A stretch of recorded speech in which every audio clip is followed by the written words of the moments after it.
अमेरिकी राष्ट्रपति Donald Trump ने बुधवार को अचानक फैसला लिया कि उन्होंने दर्जनों देशों पर लगाए गए टैरिफ यानी आयात कर को 90 दिनों के लिए रोक दिया है। इस खबर से शेयर बाजारों में ज़बरदस्त उछाल आया है, जो हाल ही में भारी गिरावट का शिकार हुए थे। हालांकि ट्रंप ने चीन के साथ व्यापार युद्ध को और तेज कर दिया है। ट्रंप ने यह फैसला टैरिफ लागू होने के सिर्फ 13 घंटे के बाद लिया। इससे पहले बाजारों में कोविड-19 महामारी के बाद की सबसे बड़ी अस्थिरता देखी गई थी। टैरिफ रुकने की खबर से अमेरिका का S&P 500 इंडेक्स 9.5 उछल गया, जो 2008 के बाद एक दिन में सबसे बड़ी बढ़त है। तेल की कीमतें भी बढ़ गईं, जो हाल में वैश्विक मंदी के डर से गिरी थी। ट्रंप ने सभी टैरिफ नहीं हटाए हैं। ज़्यादातर देशों पर 10% का टैरिफ अभी भी लागू है, जिसे उन्होंने 5 अप्रैल को शुरू किया था। लेकिन चीन के लिए टैरिफ को उन्होंने और बढ़ाकर 125% कर दिया, जो पहले 104% था।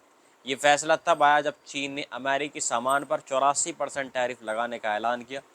विश्व व्यापार संगठन यानी WTO की प्रमुख नागोजी ओकोजो-इवेले ने कहा कि अमेरिका और चीन के बीच ये तनाव दोनों देशों के व्यापार को 80% तक कम कर सकता है। इससे वैश्विक अर्थव्यवस्था को बड़ा झटका लग सकता है। व्हाइट हाउस में नास्कार चैंपियन लोए लोगानो के समान समारोह में ट्रंप ने कहा कि वह टैरिफ लगाने और बदलने का फैसला अपनी समझ और अनुभव से लेते हैं।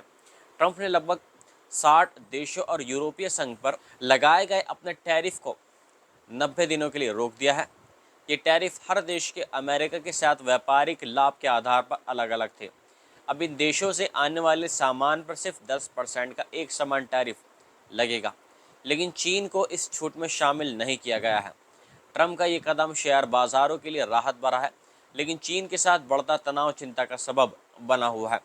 दोनों देशों के बीच टैरिफ की जंग से सामान की कीमतें बढ़ सकती हैं और वैश्विक व्यापार को नुकसान हो सकता है।